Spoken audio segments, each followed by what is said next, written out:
to today's Everyday Inclusion and Belonging, where we talk about everything under the sun that relates to diversity, equity, inclusion, belonging. And I'm super excited. Andre and I literally just met. So I'm joined by Andre Lasiers. And Andre, I'm going to let you introduce yourself. And then we're going to dig in on something that I know that we have not covered in this series yet. So I'm super excited about it. Great.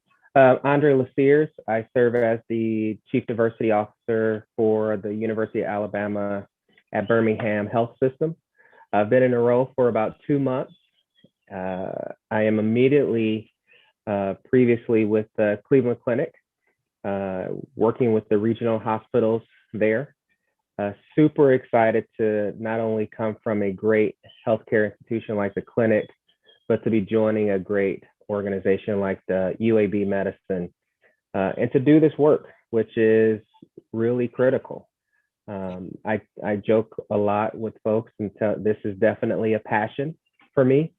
It's one of those fortunate situations where if someone on high was sitting down and writing a job description and says, what are the things that Andre does well and what job can he do that has all those things as requirements, I really firmly believe that this is it. And so I'm really fortunate to be in that space where I really don't feel like I work a day in my life, because it's just really a strong passion and it's aligned with why I really think I'm here. Well, and I love that because it's not, you talk about that combination of passion and strengths. Mm-hmm. That's really Yeah. where we can do our best work. Yep. So I know that you are really thinking about and focusing on how, and I love the way you phrase this, how to right size how we use empathy in this Yeah. work. So let's talk about that. Yeah, great. Thanks for asking that, because I think empathy is one of those words that's tearing very closely to that buzzword transition, to where it means, it really doesn't mean a lot, but it's said often. Yeah.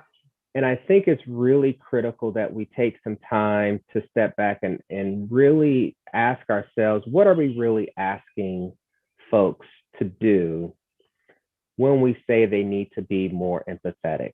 I'm a firm believer that empathy is a core foundational skill, a learned behavior to do diversity, equity, and inclusion work well. Mm-hmm. And so, because it's such a core principle and core skill for me, I'm trying to be very intentional with how I socialize that with our caregivers that I'm working with. And so for me, I really thinking about empathy in a way, instead of trying to put yourself in someone else's shoes, Mm-hmm. Mm-hmm. which I think leads with a lot of assumptions and limited perspectives. Yeah. Right. We can even weave our unconscious bias in there, can't we? I would say we do weave our unconscious bias in there, because we're leading with our limited perspective. I don't think it's a real expectation, a real achievable expectation to put yourself in someone else's shoes. Right. Especially if there's so many different aspects of differences that you have to, ascend to get there, that it's just not real. And so for me, I think true empathy is the ability and willingness to accept the person as they show up, and to be fully present. Say that again, would you? Yeah, so it's the ability and willingness to accept a person as they show up. And what I believe that really means is slowing down, being aware of how you're receiving the person, being intentional with exploring what might be getting in the way, and then being able to receive whatever information that they're giving you in that moment as is, without trying to assign meaning to it, right? Mm-hmm. So what I think true empathy requires is a authentic curiosity. Yeah. And really being able to truly lean into the experience that you're having with the person in front of you. And that takes learned behavior. That's not something any of us do naturally, because we're problem solving machines, right?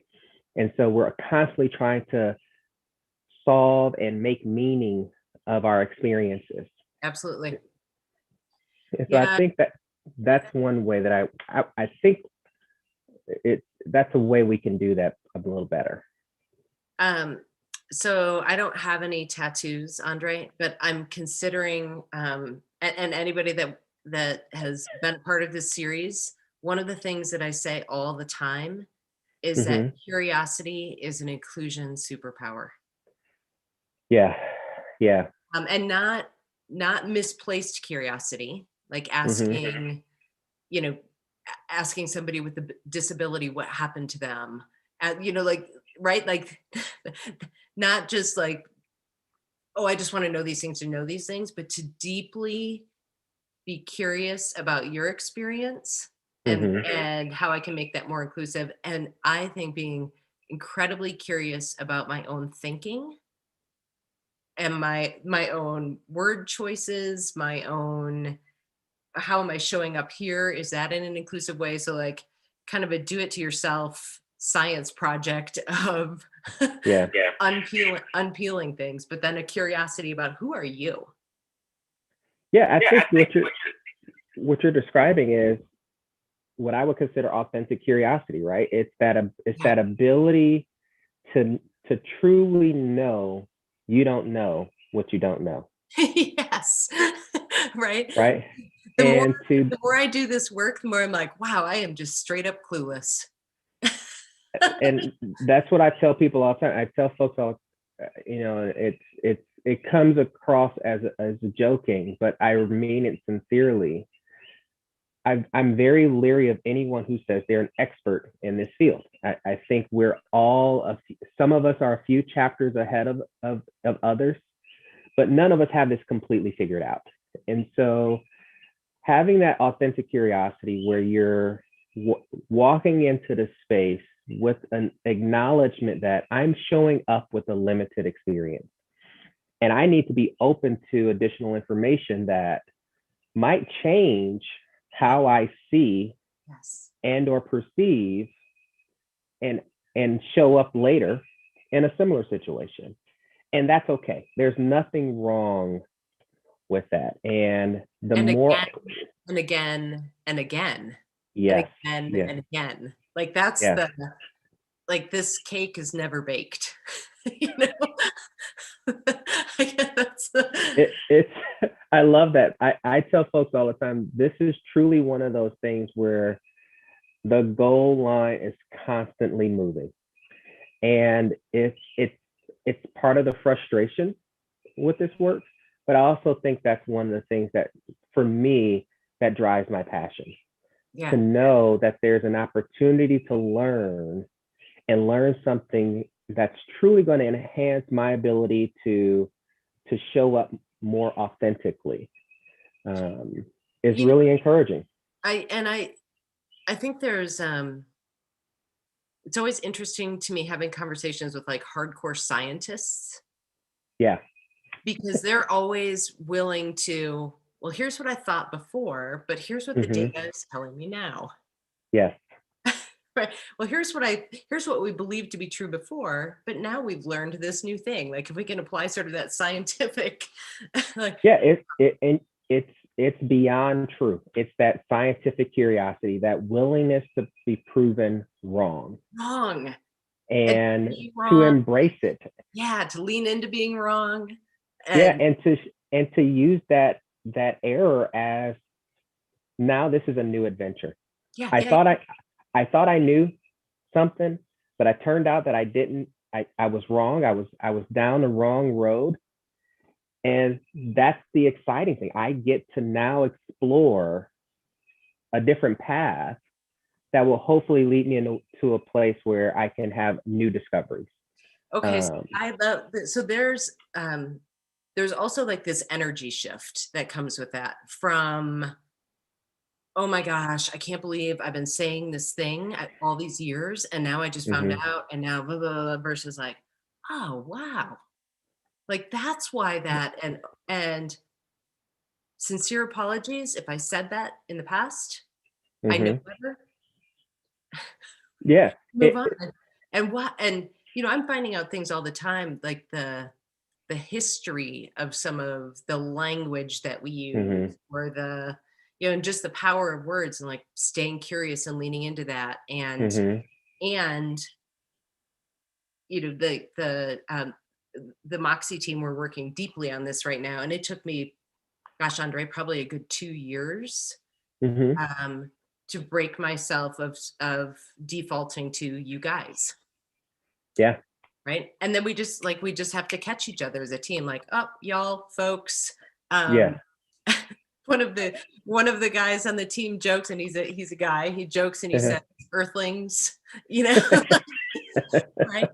But right, they like to also have the sort of, I love the way you said this, like the energy that's about, that's cool, I just learned something new, versus, oh my gosh, right? That's a very different way to lean into this. Yeah. And I think what you're describing is, you know, arriving at that being a safe space where it's safe to err.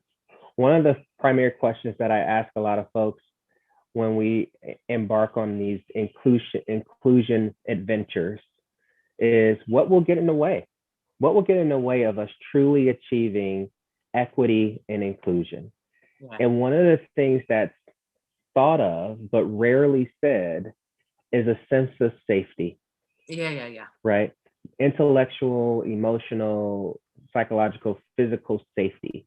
That sense of safety to where I can hold you accountable without demonizing you for past transgressions that were done out of ignorance, Right. right? And then I can, at the same time, I can create a safe space to where I can also hold you accountable to things that are problematic, that, and we can learn from there. And then we can also hold you accountable if there's, ultimately we arrive at that choice, because I'm a firm believer that choice is one of the key things that's often overlooked or skirted in this space. There does come a time when we have to choose how equitable we want to be and need to be, how truly inclusive we're able to be. And if we arrive at a point to where where you're able to get does not match where we are as an organization or as a team, we can have a grown-up conversation, just simply say, this is not a space for us where we can be together. Right. It's time to part ways. And It's, that was a and choice. and that's a choice, right? And I think it's just one of those things to where I often talk about the big lies that we fall trapped to in this work, Let's hear right? them. Right. I'm a firm believer that one of the biggest lies that we have fallen into is that somehow or another, when you include difference or aspects of difference, and you are working towards an inclusive environment, that leads to utopia, right? That that is that a that is a big fat lie. that somehow or another someone fooled us to think that harmony is a prerequisite for inclusion, and that's like one of the most ridiculous things ever.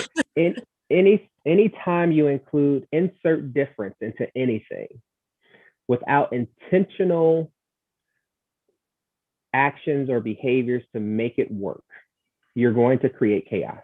You're going to create conflict, potential for conflict, and we have to acknowledge that.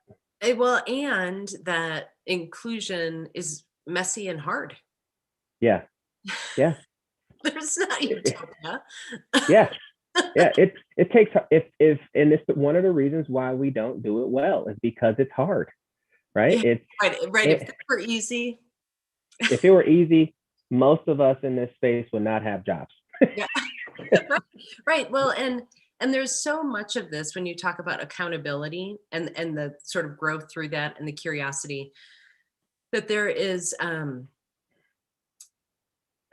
just this idea of a shift from intent to impact, Mm, and having individual people understand the difference between their intent and their impact, and to be mhm. willing to own their impact. Yeah, it goes for me, it just identifies another one of those falsehoods that we fall victim to, is that just because we share space, we share experiences, right? It's that sense of where we project our lived experience on those around us, regardless of how they look, where they are, i.e., if we're coworkers, then somehow or another we have the same experience. You're just like me. And that couldn't be further from the truth. Yeah. But we fool ourselves because it's hard to reconcile that someone had a different experience. We're not going to go into the detail as far as what those experiences were, because that'll take another 2 hours.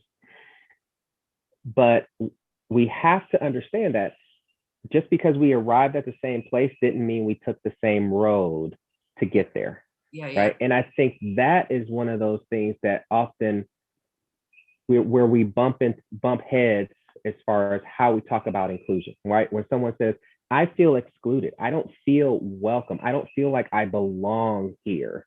And then ultimately, if that's not your lived experience, you're thinking to yourself, how can that be? We're here together. How can I feel good? I feel like I belong. How can you not? And then it's that inevitable leap. Well, what did you do? It can't be the system, it can't be the structure because I feel good. It must be the individual. And though, it's one of those things where we have to be able to hold the space to where multiple experiences can all be true and they all have validity Eh, and value. right, right, because they are. I think one of the most stark ways that you can see this is if you've ever facilitated something and gotten feedback, Oh, yeah. right? And you've got some people that was extraordinary, blah, blah, and other people that was awful, and there was this and there was that. They were sitting in the same room, right? Yeah. Experiencing the same thing, and those are all like the validity of that. And I think then that circles us back to empathy. Yeah, absolutely. It's one of those things where you have to be willing to accept and have the capacity and willingness to accept where the person is and what they're bringing with them when they show up, Yeah, right? And take a moment to be curious. yeah, You know, again, this work is not overly difficult. It comes back to some of the same tenets over and over and over again. but You have to be consistently. You don't get to do it consistently. once. It's every Yes, day. That's why we call every it day. everyday inclusion and belonging, right? Right, It is right. every day I have to show up and be curious. Yeah, Every day I have to think about my impact. yes, every day you have to make sure you're asking yourself, is there something I don't know? I don't know, right? Yeah. You know, I'm I'm a feeling person. That's kind of where I'm spaced, particularly our physical reactions to things. I tell people all the time, our biggest challenge isn't the ability to navigate difference. It's our ability to recognize when we need to shift in order to navigate that difference because we ignore the cues, Mhm, right? mhm. We walk into a situation and we recognize we're uncomfortable.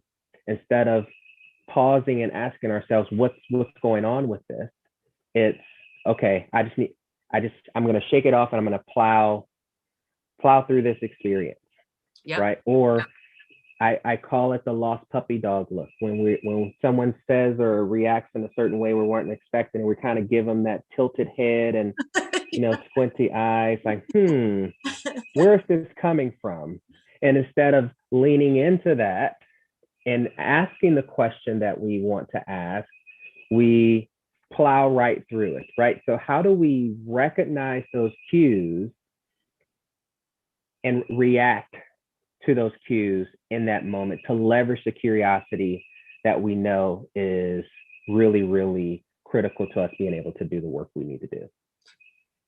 And if for some reason you can't lean into it in that moment, to not just pass it, right? Get back to it later. Yes, I saw your reaction in the meeting, or I saw your reaction in with that. what's going on there, Tell me more. right? And and one of the things that I often talk to folks about is, the sequencing of the conversation, right? It's me to you to me back to you. So if you react in a certain way, I start with it, and I find it curious. Is Mo, I saw this and you reacted this way, and here's how I reacted to it, and here's how I felt. Can you help share with me how you felt? Give you space, right? So I'm sharing something of myself and just simply saying, why'd you react that way, Mo? Why'd you do that? Right. Why? Why? Killer. Why? Why is Instead, it killer of exactly. Instead of simply saying, I noticed this. Here's how I experienced it. Can you share your experience with me? Right? It's an invitation for me to do that. And then once you share it with me, if it still doesn't quite make sense to me, just sit in that curiosity instead of simply, turning the line of questioning into an interrogation, right? Where now all of a sudden I'm forcing you to be defensive or to defend your experience rather than just simply share and me accept it. And then understand that at the end of this conversation, there may not be an alignment with our experiences, but there is at least an awareness of our experiences that are both true and have value. And to have value. Yeah. True and have value. Yep. And I think there's some of this where you can feel it head, heart, and gut. Yeah. And I'm blanking. Jen Wilmoth did a session with us a couple months ago where she talked about we have different centers of intelligence, and I think in this work, like listening to all three of those. Yeah. So then I want to talk about burnout. Yeah. And empathy in this work. I Yeah. was speaking at the Forum on Workplace Inclusion back, I guess it was last month. And in between, I think they did a really nice job creating space for just conversation for people to meet each other. And there was a young woman who is intersectional in every possible way you could think, right? Race and class and LGBTQ and disability. And she was burning out. Yeah. Burning out early. And there were those of us that have been doing the work for quite a while that were saying, oh, this is real. This is real. Cake is never baked, and you got to take care of yourself. Yeah. Or you can't continue doing the work. So I would love to hear, especially this last 14 months. Yeah, these last 14 months has been probably one of the most challenging experiences of my adult life. And I think one of the things that I've leaned on is two things. One, listening to myself, right? Paying attention to when my body, when my energy level, when everything except that head space is telling me you're there. Yeah. You need a break. Yep, time out. Right. Right. For me, it's the physical fatigue. It's the inability to be fully present. That's one of my superpowers, is to just simply be present. I feel that, by the way, even through Zoom and having this conversation with Andre. Right. And so when I find myself and I don't have that ability to be there, to be here, taking a time out and being authentic, and also leaning into those safe spaces. I'm very fortunate to have had and been members of very strong teams. Yeah. And one of the things that leaders, I've been fortunate enough to have leaders to where I can say, not now. I know you need me in this space here, because this is the space that I'm in, particularly these last 4 months. Like I'm leading in this space, but right now I need Yeah. help. I need space to process. And so, and then also not only claiming that space and naming it, but also knowing where that space is that recharges you, right? Yes. I think those are things that really we take for granted. We don't know what we know, but we don't know what gives us energy, Mhm, mhm. right? And particularly for those of us who are doing this work, we're so accustomed to holding the space for others Yeah. for these difficult conversations Yeah. that we don't take the time to take advantage of someone else holding the space for us, right? Um, and so for me, it's one of those, it's having a conversations in those safe space where I can just share my truth, right?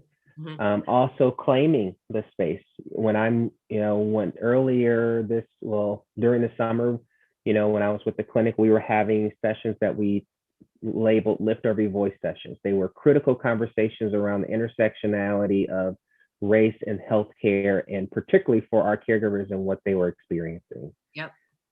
And as a facilitator, one of the things that I did, and it was very intentional, was at showing up and simply saying that I am struggling too. Yep.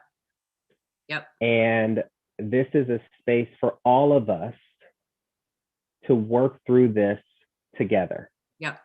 right? Yeah. Instead of trying to put on a strong face and not own that hurt, that pain, that fatigue that we all experience. But I think we have to model the behavior we want to see in others. And Yep. so, Absolutely. for me, yes, it was very vulnerable. And no, I didn't do it in every space and during every session because it wouldn't have been genuine. But on those days where it was very real and I felt that I owned it. Hey group, we're gonna work through this together. And I just want to let you know before we start, I'm struggling too. And here's where I am. Yep. And if I pause for a moment, if I step back for a moment, it's for me to be able to get back to balance so that I can facilitate this with you, right? There's power in that authenticity of showing up uh, and being able to work through it together. And also, you said this, knowing when you have to say, not now, not It's now. it's It, one of those things where sometimes that walk down the street yeah. or that declining that meeting Yeah. um, or asking for that extension, Yeah. um, you know, There's a book. asking someone else to facilitate that meeting or that training for you. Yeah. All those things are really critical. And I think there's a book that I probably recommend it more than anything. It's The Power of Full Engagement. Mm-hmm. It's this idea of we have to ebb and flow, right? We have to give ourselves the break, the 15 minutes, and understand see your own cues of like, I need this, Yep. and know that we all need it all the time. And then what break can I take, right? Mm-hmm. Can I throw in my headphones and listen to a song that I know brings me energy? Can I go take Mm-hmm. that walk down the street? And then how can I take those longer pauses too? Because Yeah. this And is, for me, I know that I'm there when it's like I lose the joy yeah. and my curiosity window gets shorter. Right? That's when I'm Yeah. like, ooh, I better check out for a while here. Yeah. And one of the things that I often find myself to do, and I think some folks find it curious, is that, when I I'm not going to rush and read the latest, greatest book doing this work around these spaces, right? I'm not gonna constantly watch the news or documentaries that are around this work. You need to give yourself that mental and emotional break because unlike most careers, I know especially for me, this is one of those spaces where I can't take off a hat, unless it's very intentional. So, when everyone was reading White Fragility, I said, thank you for the invitation to the book club, but I'm going to sit this one out. Right. What's interesting, Andre, this last year? So people were like, oh, you should watch this movie and you should read Yes. this book and you should. And I said, you know what? I'm watching Brooklyn Nine-Nine. Yes. And I am reading some trashy romance novel that I couldn't even tell you the title. Yeah. Like I needed what's going to make me laugh and what is going to be like I'm reading, but I don't even have to know the characters' names, because that was what I needed. I didn't need to be at night. I time out.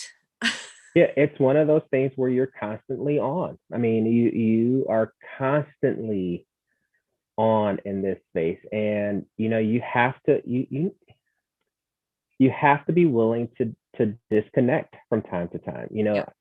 I'm a golfer. I like to golf. I'm not very good. When I say I'm not very good, I'm not going to be playing on Thursdays or anytime soon. But I enjoy the company, and for me, the company is older people who have, a couple decades on me in age and experience, and listening to their stories, and knowing that they're not going to, if they're bringing up a conversation point that's close to the wheelhouse for work, it's from their lived experience, and it's not a, hey, Andre, what do you think about this as a diversity inclusion practitioner? It's, hey, young man, this is what we lived through, and here's what our experiences are now. That's a much different conversation than having to get into your quote unquote work mode to explain methodology and theory and strategy, or disengage and really try to intentionally disengage because you don't want to talk about whatever the latest greatest book is that someone book or blog right. Like the social media stuff, the exhausting, right? Like we have to be energized doing this. Mm-hmm, so I had some other things that I wanted to ask you, and I'm not asking them at all because this has okay. been a phenomenally valuable conversation. So many things to think through. I want you to leave us with one last truth bomb. Yeah, I think the thing that everyone needs to remember is that you have a choice. And ultimately, this is the one thing that really helps me when I am at a critical point. It's a simple question. Do you want to be right, or do you want to be effective? Mm-hmm. And so for me, a lot of times it boils down to a simple truth. I can walk around and be right and feel good in my righteousness and be surrounded by the choir and make minimal change. Yeah. Rather than create this space to where we are really working towards effectiveness of the work that we're doing, creating that space to when everyone truly understands they have the right to show up. And not only do they have a right to show up, they are invited to show up. And what I mean by that, the person who is the contrarian in the group, the person who is adamantly against this work, the person who's straddling the fence and not quite sure, and those are the folks who are going to challenge us the most and are going to force us to really lean into some very difficult conversations. And in those times of crisis where it's going to cause us to think, they just don't get it, right? And that's us being right and feeling good in our righteousness, that we get it and they don't, right? And all that really is it's inconsistent with what we say. It's us othering them. Yeah. Right. And so for me at least, and I'm not saying this as an absolute truth. I have found what allows me to show up in my most authentic way in order to lean in and invite others in who don't quote unquote get it is to focus on the effectiveness of the conversation. Can I create a space to where they can feel heard and walk away curious about something that they may have said they're against, right? Where they're asking themselves, that's not, he talked about that different than what I thought it was going to be. Well, that wasn't exactly, that's nothing like what I assumed it was going to be. Oh, it's just that little pause. And for me, that's an effective conversation because the next time they're going to show up and the defensiveness is going to be a little softer.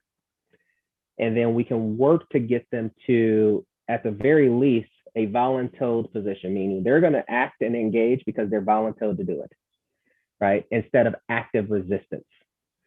But there is space to where when I am triggered and I want to be right and I am sitting in my righteousness, and most of those days, I know it. I know going in, I'm going into this conversation and I know because of where I am, I want to be right now, meaning I want to be heard. And those are truths.